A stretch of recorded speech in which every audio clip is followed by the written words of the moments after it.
예, 계속해서 2-4 조선다락파 금오신화 중에서 남연부주지, 앞 시간에 남연부주지 앞부분, 그러니까 박생이 남연부주라는 이익에 현실 세계가 아닌 곳에 가서 임금을 만나서 귀신에 대해서 물어보고 답하는 거. 귀신에 대해서 물어보고 답한다 하지만 그거 자체가 김시섭의 생각, 김시섭의 사상을 표현한 거라 그랬죠. 우주의 이치, 만물의 이치, 인간사의 이치는 하나다. 일리론. 그걸 설명하면서 과연 저승이 있나? 과연 귀신이 있나? 귀신이라는 것도 형체가 없는 어떤 이치, 조화이다. 그 조화가 깨져 잘못된 건 요괴다. 그걸 설명하고 있는 거죠. 그러니까 예를 들어서 우리가 볼 수 있는 것도 있지만 볼 수 없는 것도 있잖아요. 유학에서 이와 기하지만 기. 보통 기도 우리 몸에 분명히 기가 흐르기 때문에 한의원에 가면 그 기의 흐름에 따라 침을 놓고 뜸을 뜨고 하지요. 보이지 않잖아요.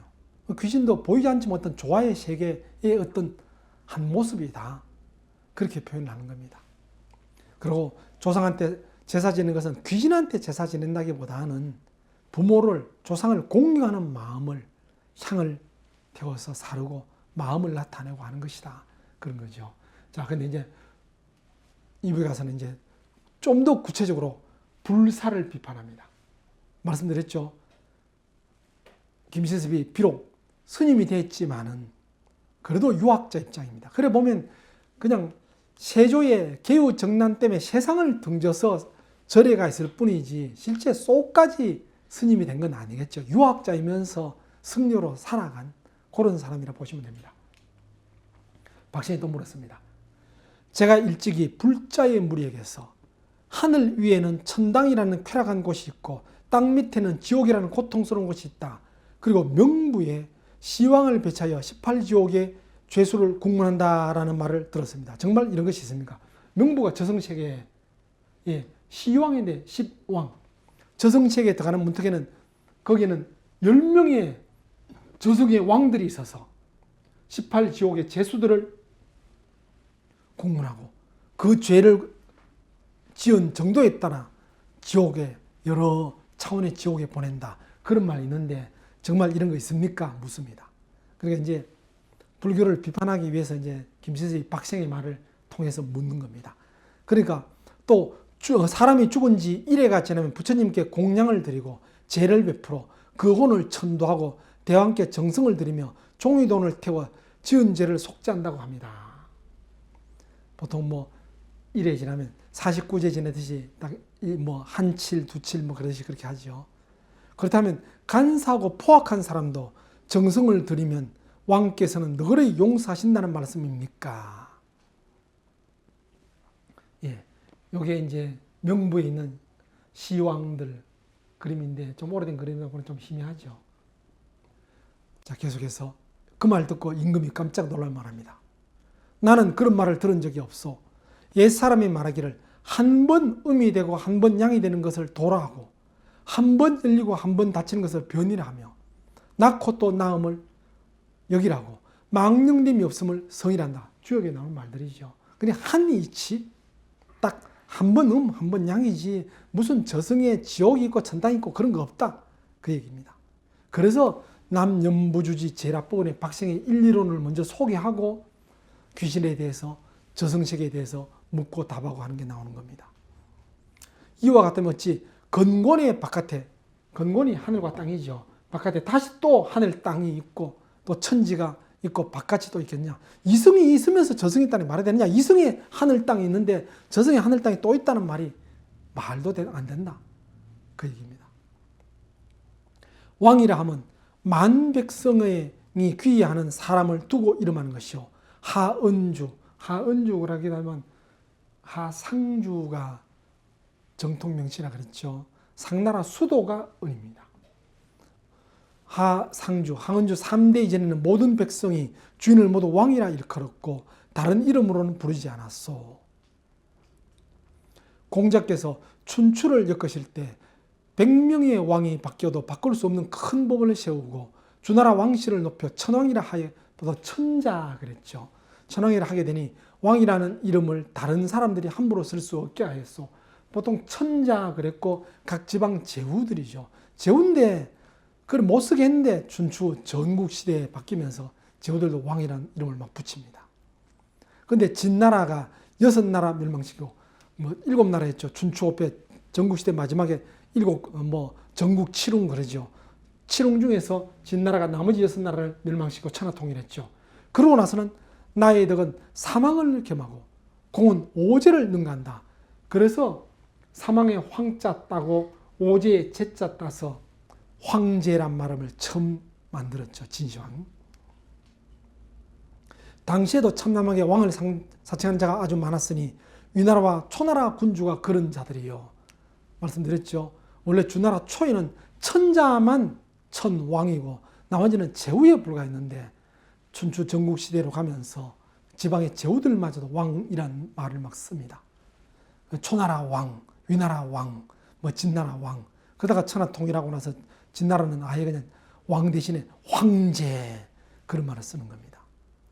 그부터 왕이라는 명분이 어지러워져서 주나라 문왕, 무왕, 성왕, 강왕의 존경스러운 호칭도 땅에 떨어지고 말았소. 왜 이런 말을 썼냐면 왕은 함부로 쓰는 말이 아닌데 딱 천자 하나만 쓸 수 있는 건데 지옥에 18지옥을 다스리는 왕이 10왕이 있고 이런 게 말도 안 된다. 왕이 10명이 된다는 건 말도 안 되는 소리다. 그걸 비판하는 겁니다. 진시황의 초상이죠. 진시황은 천하통일에서 왕 중에 왕, 나는 천자보다 더 높다. 황제 그러면서 왕들의 이름마저도 없애버렸습니다. 진문공, 초장왕, 문왕공, 장왕 그런 말도 없애버리고 나는 초대왕이라서 황제라서 시작하다 시황제. 아들은 진 2세, 3세 그렇게 영원무궁할 줄 알았는데 12년 만에 진나라 망하죠. 게다가 인간 세상의 사람들은 무지하여 인정을 따라 서로 외람된 일을 하니 차마 말할 것이 못되오. 그러나 신의 도는 여전히 지엄하니 어찌 한 지역 안에 왕이 그렇게 많을 수 있겠소. 그래 명부에 10명의 왕이 있다는 건 말이 안 된다 그 말입니다. 선비께서는 하늘에는 두 해가 없고 날에는 두 임금이 없다라는 말을 듣지 못하였소. 그러니 시왕이라는 말은 믿을 것이 못되오. 제를 베풀어 혼을 천도하고 대왕에게 제사 지낸 후 종이돈을 태우는 것에 대해서는 나는 그 까닭을 모르겠어. 도대체 말도 안 된다. 그야말로 속죄하기 위해서 종이돈을 태운다. 어찌 보면 이게 서양에서 면죄부 같은 그런 거 비슷하죠. 선비께서 인간 세상에 거짓되고 망령된 일들을 상세히 이야기해 주시오. 근데 왕은 이런 말 박씨한테 처음 들어봤다. 더 그런 거 또 망령된 일이 있는지 자세하게 들려달라 그럽니다. 박씨는 자리에서 물러나 옷장을 여미며 말합니다. 인간 세상에서는 부모님이 돌아가신 지 77일이 되면 77이 49제죠. 되면 신분이 높고 낮음에 상관없이 초상과 장사의 예를 돌보지 않고 오로지 절에 가서 제를 올리는 것만 일삼습니다. 부자는 지나치게 돈을 쓰면서 자랑을 하고 가난한 사람도 논밭과 집을 팔고 금전과 곡식을 빌려서 종이를 아로새겨 깃발을 만들고 비단을 오려 꽃을 만들며 여러 중들을 불러 복전을 닦고 흙으로 조각상을 만들어 도사로 삼아 범패를 하고 불경을 독송합니다. 불교에서는 왜 49제를 하느냐 하면 불교에서는 그렇게 봅니다. 물론 불교뿐만 아니라 고대 힌두교, 티벳 그런 쪽에서는 그렇게 보는 게 사람이 딱 죽고 나면 영혼이 바로 천당 또는 지옥으로 가는 게 아니고 49일 동안 잠시 대기한답니다. 이승도 저승도 아닌. 그건 유럽도 유사하죠. 유럽도 그 단테 신곡에 보면 나오는 것처럼 죽고 나서 바로 천당 지옥이 있는 게 아니고 죽고 나서 잠시 기다리는 곳이 있죠. 천당 가기 전에 기다리는 그런 것처럼 불교에서도 그래 보는 겁니다. 그래서 잠시 기다린 49일 동안 자손들이 제를 지내서 요 죽은 분에 대한 영혼을 맑게 하고 깨끗이 하면 그 깨끗이 하고 맑게 하는 그 제사의 정성에 따라 죽은 사람이 49일 동안 영혼을 정화시켜서 극락, 천당, 극락인데 극락 중에서도 여러 차원의 극락인데 좀 더 높은 차원의 극락으로 갈 수 있다. 그래서 49제를 지내고 그러죠. 이게 불교 이론인데, 자, 그걸 비판하기 위해서 이야기하는 겁니다. 하지만 그렇게 막 스님들이 또 도사들이 뭐 불경 외우고 범패를 하면서 독송하고 하는 거 마치 새가 울고 쥐가 칙칙거린 것 같아서 무슨 말인지 못 알아듣겠어. 그럽니다.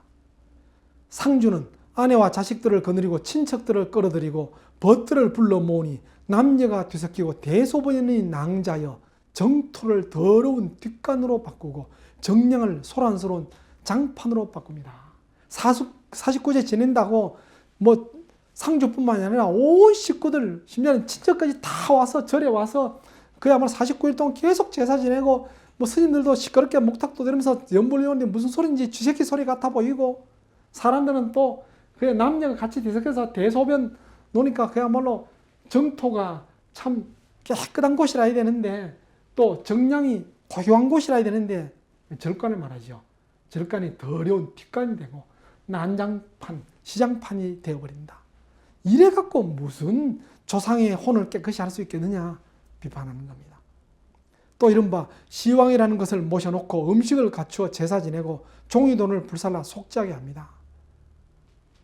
시왕이라는 자가 예의를 돌보지 않고 욕심을 따라 외람되게 그것을 받아야 하겠습니까? 아니면 마땅히 법도를 살펴서 법에 따라 이들을 중히 처벌해야 하겠습니까? 자, 그러면 그렇게 자손들이 막 그야말로 시끌벅적 난장판이 되고 시장판이 되고 이렇게 제사 지내는 것을 시왕은 돈이 탐나서, 종이돈 그거 탐나서 잘 봐줘야 되겠느냐? 그냥 법도에 따라 그대로 다스려야 되겠느냐?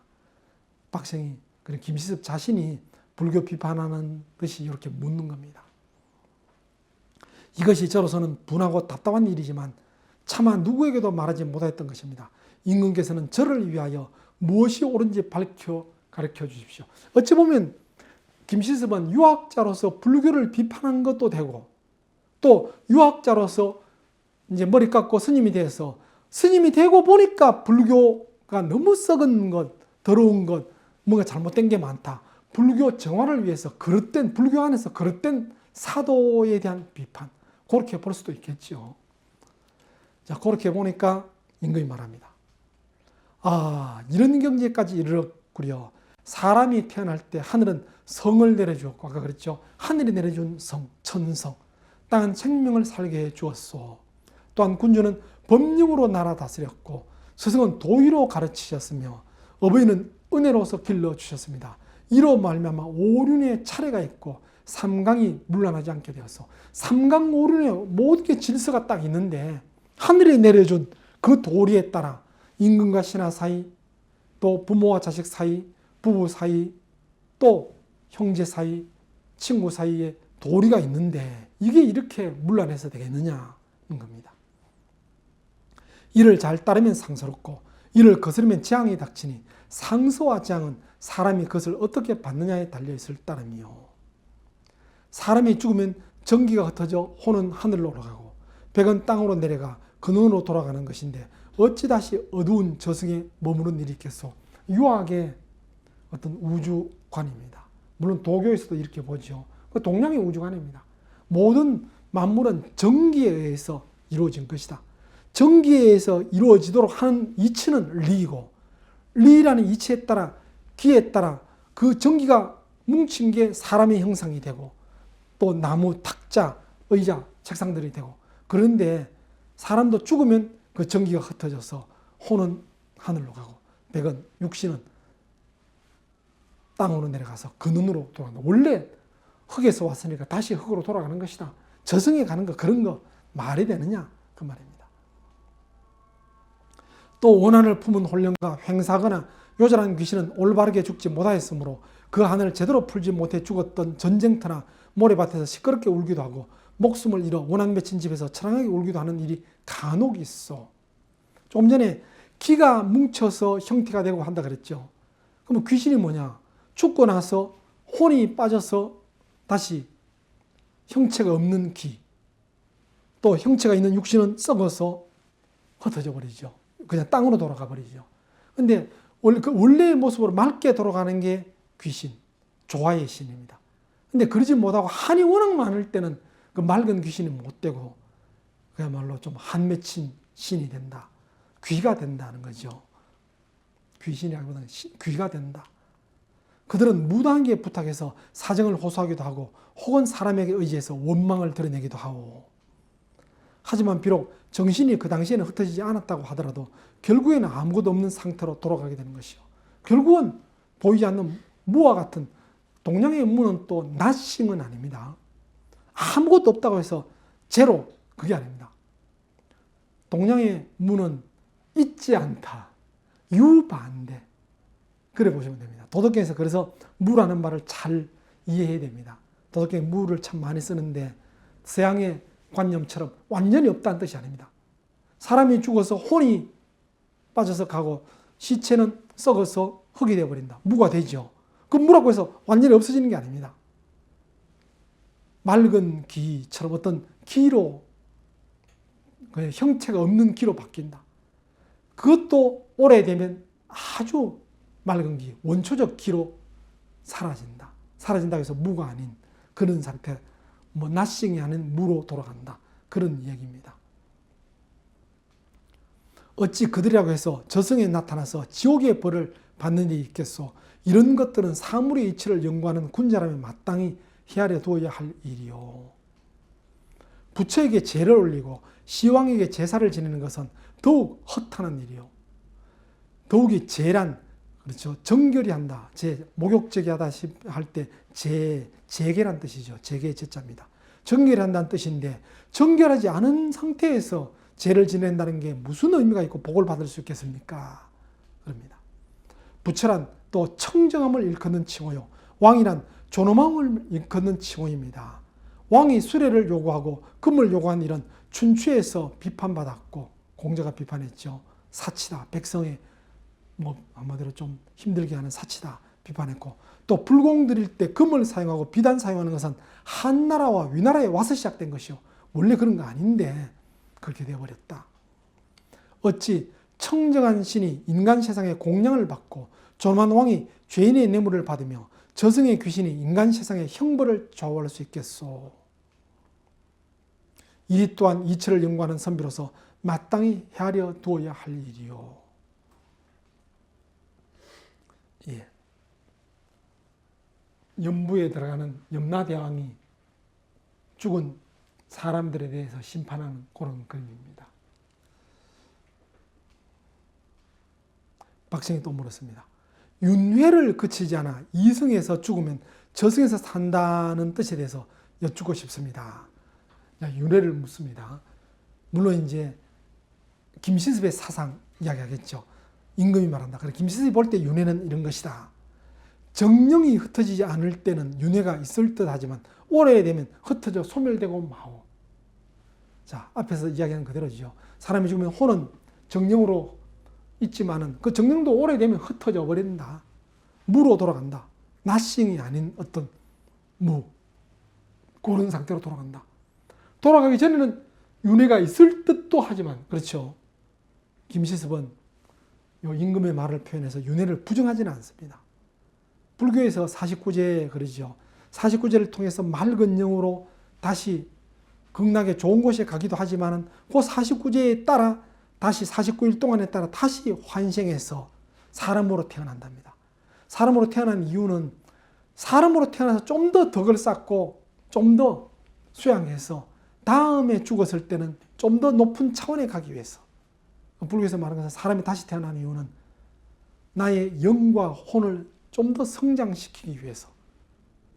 죽고 나서는 스스로 성장을 못 시키니까 자손들이 제를 지내면서 49제 제를 지내주면서 영혼을 맑게 해준다면 다시 환생했을 때는 내 스스로를 수양하는 겁니다.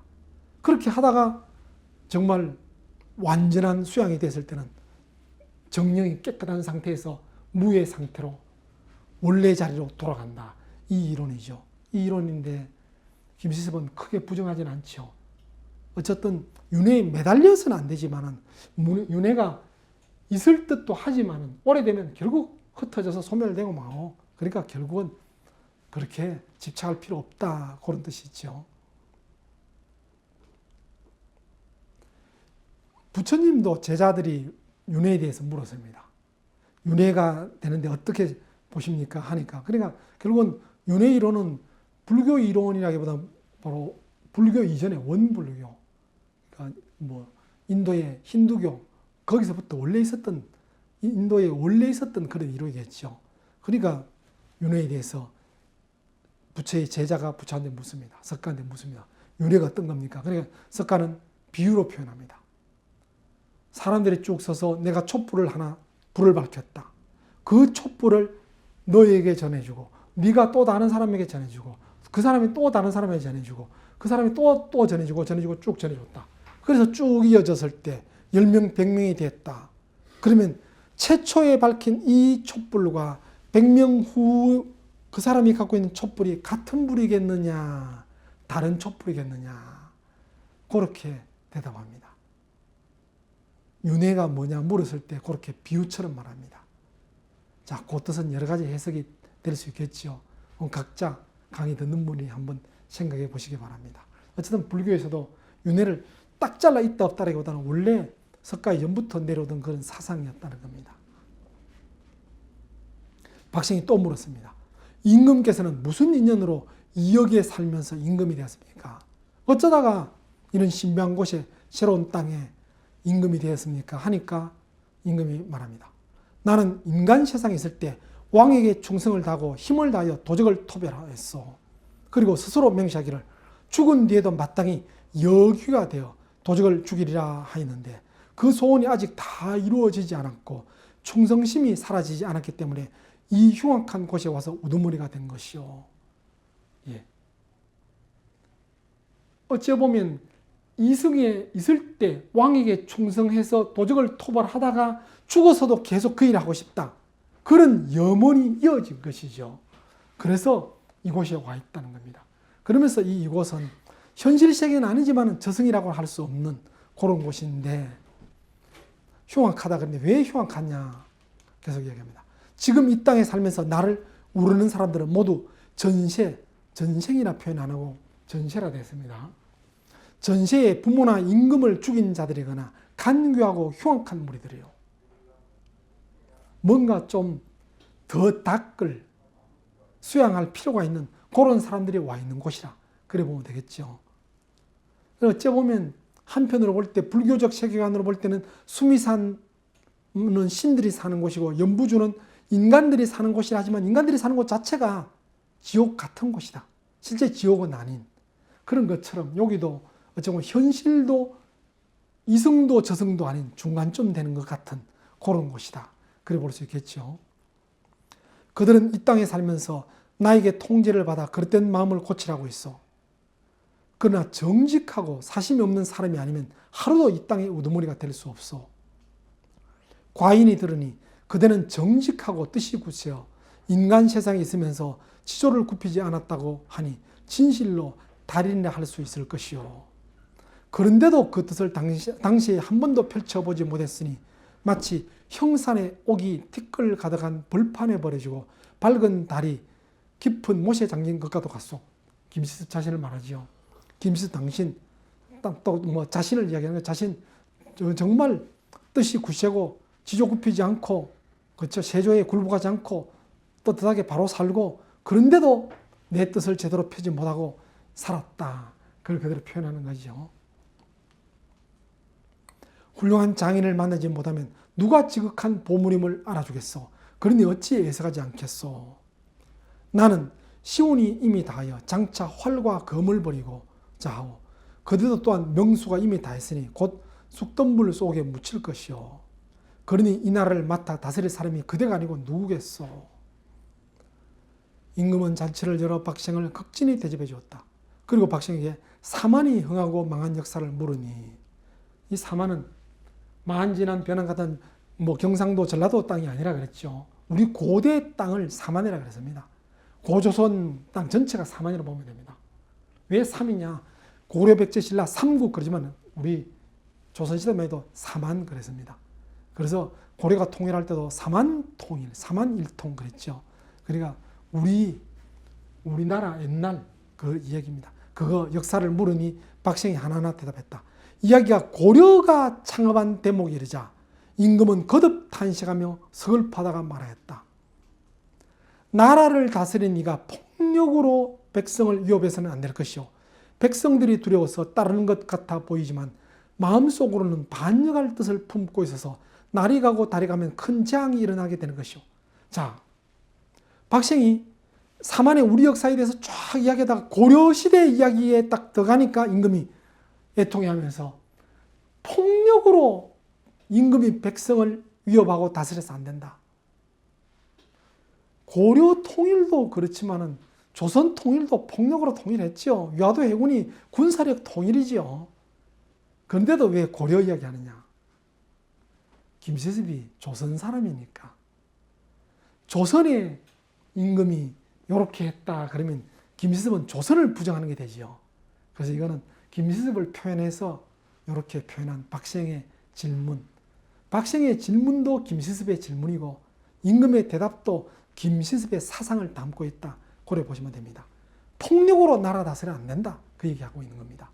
결국 이건 은근히 세조를 비판하는 것일 수도 있죠. 어린 조카 단종을 폭력의 힘으로 빼들었다. 이걸 비판하는 포함도 되어 있습니다. 그러면 재앙이 일어나게 되는 것이요. 덕 있는 사람은 힘으로 왕위에 올라서는 안 돼요. 그렇죠? 딱 세조를 비판하고 있죠. 하늘이 비록 거듭 말해주지는 않아도 행해지는 일로 보여주니 처음부터 끝까지 상제의 명령은 점한 것이요. 대체로 나라라는 것은 백성의 나라요. 명이라는 것은 하늘의 명이요.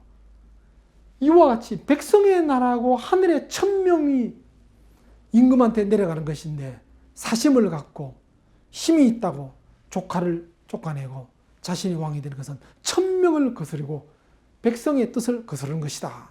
그런 표현을 하는 겁니다. 그런데 천명이 떠나가고 민심이 떠나가면 임금이 비록 제 몸을 보존하고자 한들 어떻게 가능하겠소? 예, 개유정난 표현한 그림이죠. 개유정난 아시죠? 이제 세종이 문종이 좀 유약했죠. 문종이 큰아들이고 세조는 좀 강건했는데 어쨌든 장자 문종한테 갔지만 문종이 힘이 없고 좀 유약한 마당에 결국 단종한테 갔죠. 단종이 12살의 임금이 되다 보니까 결국은 좀 강건하고 욕심이 많고 사심 많은 세조가 결국 찬탈하게 된 거죠. 그걸 한탄하면서 김시섭은 세상을 등지고 승리가 된 겁니다. 박정희 또 역대의 제왕들이 이도, 그러니까 정도가 아니다, 불교를 말하죠. 이도를 숭상하다가 재앙을 입은 이야기를 하자 임금이 문득 이맛살을 찌푸리며 말했다. 조선은 성리학인데도 조선초는 불교를 믿고 했었지요. 그걸 이야기합니다. 또 그 전에 고려 때는 아예 불교가 거의 국교는 아니죠. 불교가 중심이었죠. 그러자 임금이 이마살을 찌푸리며 백성들이 태평세월을 노래하는데도 홍수와 가뭄이 닥치는 것은 하늘이 군주로 하여금 이를 삼가라고 거듭 경계하는 것이요. 백성들이 원망하고 탄식하는데도 상스러운 일이 나타나는 것은 요괴가 군주에게 아첨해서 더욱 교만하고 방종하게 만드는 것이요. 백성들이 태평세월 노래하는데도 홍수 가뭄이 있다는 것은 임금한테 하늘이 경계하는 것. 태평세월이라고 임금이 안심하지 마라. 태평세월에도 이런 홍수 가뭄이 있을 수 있다. 경계하는 겁니다. 또 백성이 원망하고 탄식하는 그야말로 좋지 못한 세상인데도 불구하고 상스러운 좋은 일이 일어나는 것은 요거는 요괴가 장난하는 것이다. 임금이 고기에 속지 마라. 그겁니다. 그러니 역대 제왕들에게 상스러운 징조가 일어난다고 해서 백성들이 안락할 수 있겠소? 그렇다고 백성들이 누구에게 원통하다고 말할 수 있겠소? 박생이 말합니다. 간신들이 벌떼처럼 일어나고 큰 변란이 계속 일어나는데도 임금이 백성들을 협박하고 위협하면서도 잘한 일이라고 여기며 부질없는 명예만 구하려 한다면 어찌 나라가 평안할 수 있겠습니까? 임금은 한참 동안 묵묵히 있다가 이 말을 그대로 수긍한다. 그 말 맞다. 그 말이죠. 그러다 탄식하며 말합니다. 그대 말이 못 옳소. 잔치를 마친 후 임금이 박생에게 왕위를 물려주려고 손수 다음 같은 조서를 내렸다. 연부줄은 실로 풍토병이 유행하는 땅이므로 우임금의 발자취도 이르지 못하였고 목임금의 준마도 오지 못하였다. 우임금은 상나라 세운 임금이죠. 요순우 탕, 탕이 상나라고 이제 상나라 전 하나라 때 요순우로 내려가죠. 요가 순한테 양해하고 순은 우한테 양해합니다. 이 우는 치산치수를 잘했다 그러죠. 중국은 원래 황하가 워낙 잘 넘쳤으니까 강물 넘치는 것 말하면 항상 힘들게 살고 백성들이 힘드니까 그 강물이 안 넘치도록만 잘해줘도 최고의 임금으로 떠받들었죠. 그 강물이 안 넘치도록 한 임금이 바로 우입니다. 예, 그 임금이고, 그 다음 목임금은 한참 후에 주나라입니다. 하상주 주나라. 주나라 5대 임금인데 이 사람은 8필에 아주 명마가 있었답니다. 8필에 준말을 타고 어떨 때는 뭐 이런 말 저런 말 타면서 중국 천하 다스리고 심지어는 이민족의 침략도 막고 그러는 겁니다. 근데 그런 우임금도 목임금도 올 수 없는 곳이 연부주다. 그런 말을 겁니다. 붉은 구름이 해를 가리고 독한 안개가 하늘을 막고 있다. 목이 마르면 이글이글 끓는 구리물을 마셔야 하고 배가 고프면 활활 타오르는 쇳덩어리를 먹어야 한다. 그러니 야차나 나찰이 아니고서는 발붙일 곳이 없고 도깨비가 아니고서는 그 기운을 펼 수가 없는 것이다. 불의 성벽이 천리를 둘러있고 쇠로 된 산악이 만겹이나 겹쳐있다. 백성들의 풍속이 강하고 사나워서 정직한 자가 아니면 그 간사함을 판단할 수 없다. 지세도 굴곡이 심해서 험준하니 신령하고 위험 있는 사람이 아니면 그들을 교화시킬 수가 없다. 동쪽 나라의 박아무개는 그렇죠. 우리 나라를 동방 그랬으니까 동쪽 나라 박아무개. 불교에서 세상의 중심을 수미산으로 보고 수미산 남쪽이 연부주라 그랬죠. 그런 나라에서 우리 동방의 박생은 정직하고 사심이 없고 강직하고 과단성이 있으며 남을 포용하는 자질을 갖추었고 어리석은 자들을 깨우쳐 줄 재주를 가졌도다. 생전에 비록 현달하여 영화를 누리지는 못하였지만 죽은 뒤에는 이곳의 기강을 바로잡을 것이로다. 모든 백성이 길이 믿고 의지할 사람이 그대가 아니고 누구겠는가. 마땅히 덕으로서 인도하고 예로서 다스려 백성들을 착한 길로 이끌고 몸소 실천하고 마음으로 깨달아 세상을 태평하게 해주어 하늘을 본받아 법을 세우고 요임금이 순임금에게 양위를 물려주었던 것을 본받아 내 이제 이 자리를 그대에게 물려주나니 그대는 삼가 받을지어다. 박생은 조서를 받아든 후 예법에 맞춰 2번 절하고 물러나왔다. 임금은 다시 신하와 백성들에게 명령을 내려 치하를 드리게 하고 태자의 예로서 그를 전수하게 하였다. 그리고 박생에게 경계하였다. 머지않아 다시 돌아와야 할 것이요. 이번에 가거든 수고롭지만 나와 문답한 바를 인간 세상에 널리 전하여 황당한 일들을 다 없애주오. 자, 요것 때문에 김시섭이 남연부주지를 썼다. 그걸 합리화하기 위한 글이죠. 요 남연부주지를 통해서 귀신의 이야기니 무슨 불교에서 말한 그릇된 시왕의 이야기니 명분의 이야기니 다 쓸데없는 사도고 잘못된 풍습이다. 그러면서 남연부주지 마지막 부분에 가서는 임금의 도가 뭐다. 요걸 더 강조하고 있죠. 마무리 쪽에 가서는 폭력으로 힘으로 백성을 제압하는 것은 잘못된 것이다. 바른 도로 덕으로 나라 다스려야 한다. 이런 거 다 김시섭의 사상을 그대로 담고 있죠. 내가 이 소설 쓰는 거 이런 임금의 남연부주의 임금의 명을 받들어 쓴 것이다. 그렇게 자신의 말을 합리화하는 겁니다. 박생은 다시 절을 2번 올리고 감사하면서 말하였다. 감히 명하신 바에 10,000분의 1이라도 받들지 않겠습니까? 꼭 세상에 전하겠습니다. 박생이 하직하고 문을 나선 후 수레에 올랐는데 수레 끄는 자가 발을 헛디뎌 수레가 뒤집혔다. 그 바람에 박생도 땅에 떨어 넘어졌는데 놀라 깨어보니 한바탕 꿈이었다. 이 남연부주의 시작이 박생이 주역 책 보다가 깜빡 잠이 들었다 그랬죠. 깨고 보니까 꿈이었다. 박생이 눈을 떠보니 책은 책상 위에 내던져져 있고 등잔불은 가물거리고 있었다. 박생은 한참 동안 감격스러우면서도 의아하게 여기다가 장차 죽게 될 것을 깨닫고 날마다 집안일을 정리하는 데 몰두하였다. 몇 달 뒤에 박생은 병을 얻었는데 스스로 다시는 일어나지 못하리라는 것을 알았으므로 의사와 무당을 사절하고 드디어 세상을 떠났다. 박생이 죽던 날 이웃 사람들이 꿈에 어떤 신인이 나타나서 이렇게 알려주었다. 박생이 꿈이 아니고 박생이 죽는 날 이웃 사람, 박생의 이웃집 사람들의 꿈, 이웃 사람 한 사람이 아니고 이웃 사람들의 꿈, 이웃 사람 여러 사람들의 꿈에 신인이 나타나서 이렇게 일러주었다는 겁니다. 내 이웃집 아무개가 장차 염라대왕이 될 것이다. 이러면서 끝납니다. 끝나는데 말씀드린 것처럼 그 금오신화 중에서도 남념부주지를 제가 특별히 소개하는 것은 금오신화 5편 중에 좀 제일 독특합니다. 다른 거는 뭐 귀신과의 이야기, 또 용궁에 가서 이야기, 좀 황당한 이야기라든지 교훈적인 것보다는 좀 그런 게 좀 많고 그냥 뭐 착하게 살아라 이런 식이 많다면 여기에서는 김시습의 사상을 상당히 많이 담고 있습니다. 어찌 보면 성복을 입고 있으면서도 유학자의 도리 신분을 잃지 않았던 사람입니다. 김부식. 뭐 유학자로 평생 살다가 세조의 개우정난 때문에 할 수 없이 승려가 됐지만 그래도 유학자의 신분은 잃지 않고 그러면서 불교의 근본 자체를 비판하지는 않습니다. 불교의 근본 석가의 이치를 비판한 게 아니고 그 당시 불교계에 있었던 잘못된 관행들 이걸 비판합니다.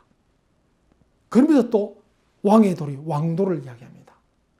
짧은 한문 소설이지만 김시습이 하고 싶은 말을 박생의 질문과 연부주의 왕을 통해서 다 표현하는 것.